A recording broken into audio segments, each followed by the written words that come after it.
In a scene that could have been pulled straight out of a satirical sketch, President Joe Biden's recent escapade at the G7 summit in Italy added yet another chapter to the anthology. This bro has a greatest hits of gaffes, of his bewildering public appearances. As the world's most influential leaders, or at least the ones that pretend to be, gathered to discuss weighty matters of global significance, like how to steal money from ignorant citizens all over the world and spend it on war, death, destruction, and money laundering, how to stop the power of AI from being distributed to as many people as possible because it will expose all politicians, and how to manipulate people's fears through natural disasters and weather to give the government more power to play God. They were also brainstorming on how to steal the abundant national resources in Africa from its people and promote globalism by allowing illegal immigration in every Western country. With such wonderful ideas on the table, Biden appeared to have his own agenda. It wasn't long before the Italian Prime Minister, Giorgia Meloni, who we were sold would be some dictator on the far right, she turned out to be a paper tiger. She had to step in like a diligent caregiver, guiding the bewildered president back to the fold. The rest, independent, that's the best. Call us for a special caring touch. Visiting angels care so much. Visiting angels, America's choice in home care. The visual of Biden straying away, seemingly in search of a hidden ice cream truck or perhaps an imaginary friend, quickly became fodder for critics and comedians alike. As the puppet leaders of the world's most powerful nations clapped and cheered during a skydiving demonstration, President Biden decided it was the perfect moment to take a stroll. The specific incident, which soon went viral, saw Biden wandering off while other leaders focused on the event at hand. Meanwhile, the other leaders casually slid over to cover up the gaffe, trying to act as if nothing unusual had happened. It was as if Biden was on a solo mission to find the mythical fountain of youth. Maybe he was looking for a comfortable place to take a nap, or he could have been searching for the secret exit to a parallel universe where he could finally escape the responsibilities of being president. You could almost hear the collective sigh of relief from his aides, knowing he didn't accidentally wander into a different dimension. President Biden's wandering at the G7 summit is far from an isolated incident. It fits into a pattern of behavior that has raised eyebrows and elicited a range of public reactions, from forgetting names to forgetting who's alive or not, to losing his train of thought mid-sentence. It includes major commitments from Ukraine to impact and to implement democratic, economic, and security reforms. Biden's public appearances often turn into spectacles of their own. Critics argue that these moments are indicative of a deeper issue. They talk about the 25th Amendment. Who's ready for President Kamala Harris? While supporters brush them off as minor gaffes that have troubled him his whole career, that come with the territory of being in the public eye constantly. But the truth is, Biden's propensity to wander off has become something of a trademark. Whether it's during speeches, public events, or even press conferences, he often seems to be on a different path, sometimes quite literally. One memorable moment was when he wandered away from the podium as his FEMA administrator attempted to lead him in another direction. It's as if he's searching perpetually for something more engaging than the task at hand. To put Biden's behavior into context, it's useful to compare it to the actions of previous presidents during their international summits. While every leader has their quirks and moments of gaffe, Biden's frequent wandering and apparent confusion seem to stand out more starkly. For instance, George W. had his infamous moments, like when he tried to exit a press conference through a locked door. Thank you all very much. I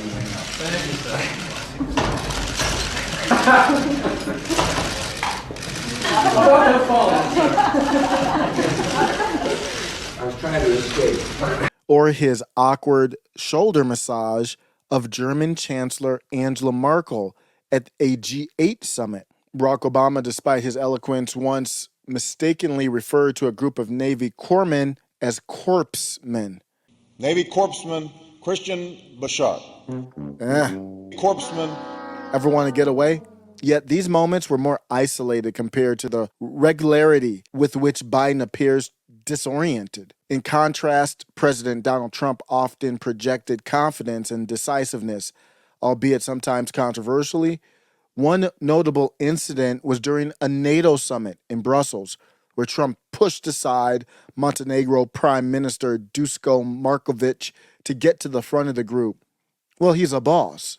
While the video of the incident spread on social media and generated some indignation, Markovic himself shrugged off the slight, noting that it was natural for the President of the United States to be in the front row. This assertiveness was seen by many as a reflection of Trump's commitment to America first. Comparing Biden to these past leaders highlights the significant difference in how often these incidents occur and the public's reaction to them. We've lost trust in him. From Delaware, look at this. Here he is. He's looking around. He's trying to work out, where the hell am I? Jill, she's heading for the limousine. Joe Biden can't work out, where am I? What's that? Is that the helicopter? He starts walking one way, then he goes back the other. This is the man who's deemed with solving this thing. He has no clue where he is. He's wise enough to go to the first man in uniform he can find and say, where am I? What's happening? And he seems to be puzzled about what the big machine behind him is, which is really interesting because it's Marine One.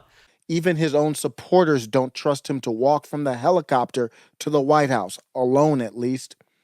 While occasional slips can be shrugged off, a pattern of such behavior inevitably draws more scrutiny and concern. Things are getting too serious for this. We don't have time for this. We don't have time to turn the White House into a nursing home. While the G7 summit was unfolding, another significant geopolitical shift was taking place. The Crown Prince of Saudi Arabia, Mohammed bin Salman Al Saud, made headlines by abruptly refusing to participate in the G7 summit, citing religious reasons. Quote, instead, he committed to attending this year's BRICS summit in Russia, hosted by Vladimir Putin. One can't help but wonder if the Crown Prince just didn't want to spend his time at the G7 walking an old guy around and covering up for his mistakes. After all, babysitting duties aren't typically on the agenda for world leaders. Adding to the intrigue, Saudi Arabia's 50-year-old petrodollar agreement with the United States has expired, with no new agreement in place. This development signals a potential shift in global economic alliances and has significant implications for the U.S. economy. Amid this backdrop, Biden's erratic behavior at the G7 summit seemed almost trivial compared to the larger geopolitical realignments taking place. Your dollar might not be worth anything is what we're talking about. The petrodollar agreement's over. Maybe the Crown Prince thought, why bother with the G7 when I can avoid the chaos and enjoy a nice, orderly summit with Putin instead? It's almost as if the Crown Prince looked at the G7 itinerary and saw hurting Biden listed as an activity or a requirement and thought, thanks, but no thanks. And who could blame him? Trying to steer a wandering president while discussing serious global issues is enough to make anybody reconsider their travel plans. Biden's performance at the G7 summit might have provided more fodder for critics, but it also showed a significant shift in global dynamics. As a U.S. leader wanders off, meandering off, seemingly detached from the gravity of the discussions, of the reality of the situation, the world took notice. Not just of Biden, but the evolving geopolitical landscape. That means America ain't what America used to be. The Crown Prince of Saudi Arabia choosing the BRICS summit over the G7 marked a pivotal moment that could redefine alliances and economic strategies for years to come. Perhaps it's time to revisit Joe Scarborough's emphatic defense of Biden from earlier this year. Quote from Joe Scarborough, this version of Biden intellectually, analytically, is the best Biden ever. F you if you can't handle the truth. Scarborough's staunch support might seem harder to reconcile with each new gaffe and crazy moment from this dude. As Biden continues to navigate his presidency with these unpredictable displays of incompetence, the question remains, how much longer will supporters be able to defend his behavior? While the world watches and waits, one thing is clear. The dynamics of global leadership are in flux. and every misstep, every moment of confusion only adds to the uncertainty. Whether it's Biden's wandering or the shifting allegiances of powerful nations, the stage is set for a dramatic reconfiguration of power, one that will keep analysts, critics, and comedians busy for a long time to come. Middle MAGA.